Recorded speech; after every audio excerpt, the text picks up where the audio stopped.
এলাকা অর্থাৎ সিলেট থেকে আগত সিলেট অঞ্চলের আঞ্চলিক নাটকের জনপ্রিয় অভিনেতা প্রিয় ভাই শিবনুর রাহাতকে ওনার অনুভূতি প্রকাশ করার জন্য আমি মঞ্চে আহ্বান জানাচ্ছি।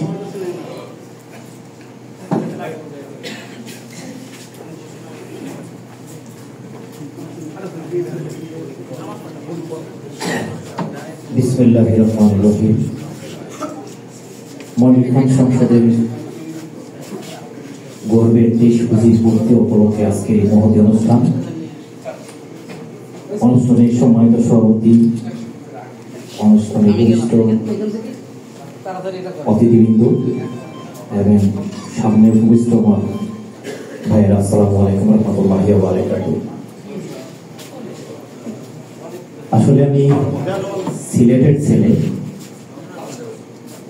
আমাকে যখন অফার করা হলো যে মনির খান সংসদ থেকে,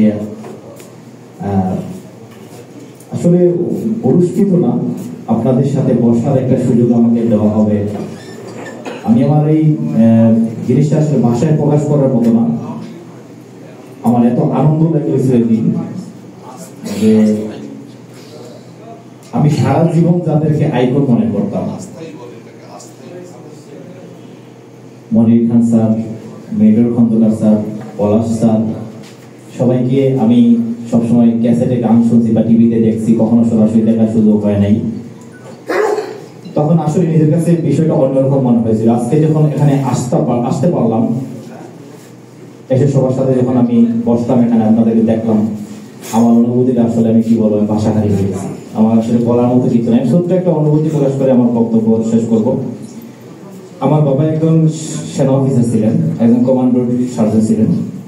আমি ক্যান্টনমেন্টের ভিতরে বড় হয়েছি 22 বছর বয়স আমার ক্যান্টনমেন্টের ভিতরে লাগছে। আমি যখন আমাদের ক্যান্টনমেন্টের ভিতরে খুব বেশি আপনার স্বাধীনভাবে চলা যায় না, আমি একটু বাউন্ডারি ছিলাম সব সময়।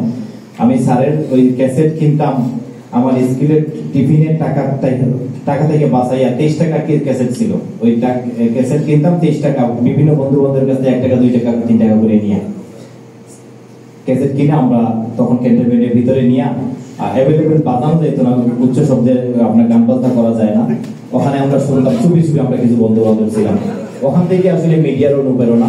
তারপরে 2005 সাল থেকে সিলেট লোকালে সিলেট নাটকে কাজ শুরু করি। তারপরে আপনাদের দুই আমি লন্ডনে, কানাডায় অনেক জায়গায় গেছি, কাজ করছি। এবং সবচেয়ে বড় কথা হলো এমন মানুষদের পাশে থাকা, এটা অনেক আনন্দের, অনেক সৌভাগ্য। আমি আজকে এখানে আসতে পেরে আমার নিজেকে সৌভাগ্যবান মনে করতেছি। যারা আমাকে আমন্ত্রণ দিয়েছেন, আমি তাদের কাছে কৃতজ্ঞ। আসসালামু আলাইকুম রহমতুল্লাহি ওয়া বারাকাতুহু।